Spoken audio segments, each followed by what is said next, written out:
bin nur ein normaler Typ und möchte ein normales Leben haben.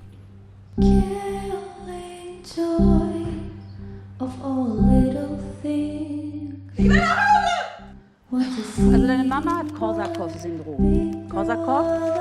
Weißt du, was das ist? Weißt du nicht? Hat sie echt fertig gemacht, dieser Techno-Scheiß. Was steht denn da drauf? Darf ich's lesen? Versprich mir immer, du selbst zu sein. Nummer 3.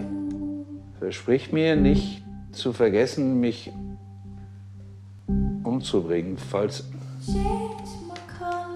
ich blöd im Kopf werde und man mich wegsperren will.